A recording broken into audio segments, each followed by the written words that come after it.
Hello, good evening. Hello po. Yeah, good evening po. Go ahead. Hello po. Yes, hello. Magandang gabi po sa inyong lahat. Good evening po, te. Go ahead, te. Hello, te, go ahead. Yes po. So, yun po yung aking katanungan. Ano po ba ang turo ng simbahan regarding po sa mga guardian spirits, sa mga treasure po, gaya ng Yamashita treasures na nagbabantay daw at kung ito ay huhukayin ay kapalit na buhay ng tao, or kung hindi, magkakaroon ng matinding problema na darating sa nagpahukay ng kayamanan or treasure po. Okay, Brother Romer, pakiulit yung sagot, Brother Romer. Di niya yan narinig kanina. Okay, so sister, ganito po yun. Ulitin ko. Yung Yes. sa Yamashita treasure po, yung sa mga treasure na nakabaon doon sa kung saan man yan ang mga signs.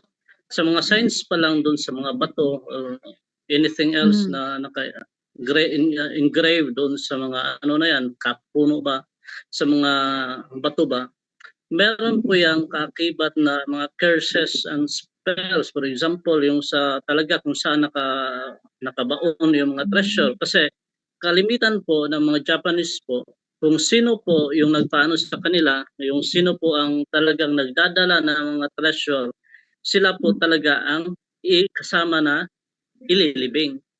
Kasi po, ang paniniwala po ng mga Japanese, once na pinatay nila yung mismo na nagdala doon sa treasure, sila ang magbabantay doon kung sinong kukuha. Yun man ang mga paniniwala nila, mga Japanese na treasure hunting. So, kalimitan po ng mga treasure hunters, sila po ay nagpapadugo. Bakit po nagpapadugo? Kasi nag-aalay sila ng mga baboy, mga manok, para daw na yung yung mga spirit guides doon po sa treasure hunting, po, hindi po kayo mapapahamak. Pero sa totoo po, ang dami na pong napapahamak niyan. Meron nga yung ko sa iyo ulitin doon sa Bukidnon, meron po talaga na nakakakuha na po talaga. Pero may kapalit. May curse kasi yan eh. Nagda-dialysis na po siya ngayon. Grabe po yung niya, suffering sa dialysis. Kasi 3 times po yung talaga yung dialysis niya for 1 week. So, every week po yan, 3 times. So, kapag ka ganun po, meron po talaga kayong oppression na makukuha. Kasi sa padugo pa lang, yung sabi ko nga, ang pinakamalakas na padugo po talaga yung dugo ng tao. Kasi pinatay yun eh. Kaya nga po yung mga antingero, yung mga nag-ano ng anting-anting, yung iba po talaga, pumapatay po talaga sila. For example, i-offer yung anak, i-offer yung papatayin yung sinong kamag-anak. Tapos yung dugo niyan, yan ang ilalagay sa anting-anting. Grabe po ang infestation yan. Malakas pa yan sa mga anting-anting na inaano po, yung pinapaduguan lang ng dugo ng hayop, ng baboy or manok. Ang grabe po yung mga attachment ng unclean spirits niyan. Kaya nga po, ako po sa totoo lang nung nakapunta ko sa Bukidnon, mahilig po talaga ako niyan. Alam nyo po sister, doon nag-activate yung yung spirit of divination, yung sa third eye. Kasi grabe, yung mga dowsing rod, mga ganyan, yung ginagamit niyan, alam ko na kung paano mag-detect yung tubig eh. Umiikot yan eh, umiikot. Alam nyo, grabe yung sufferings ko kasi nagpipertigo na din ako, yung nagsimula ng umatake yung demonyo sa akin eh. Kaya nga po sister, ang dami ngayon na nau-oppress, yung financial oppression din, kagaya din nung yung for example, doon sa Bukidnon, ang dami nila na sa Mindanao, hindi lang sa Bukidnon, ang daming na po, halos lahat ng nila, pera nila, doon lang ginugol nila sa treasure hunting, wala namang nakukuha. So, ano pong saysay na magte-treasure hunting ka, pero questionably po kung saan mo talaga yan makuha, hindi po talaga yan matumbok. Kaya ngayong iba nga, wala na. Imbis na mayaman sila, naghihirap na sila dahil po doon. So, mag-ingat po kayo.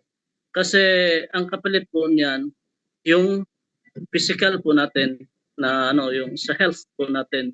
Kaya nga po, merong pumunta sa akin doon sa Bukidnon, nakahukay sila. Hindi naman nila intention na mag-treasure hunting, no? Pero nung nahukay nila kasi nagdumaan yung baka yung pagka nag-aararo sila, nahukay nila yung basiyo ng yung kanyon sa Tangke de Guerra yata yon. Doon kasi nilagay yung doon nilagay yung gold dust.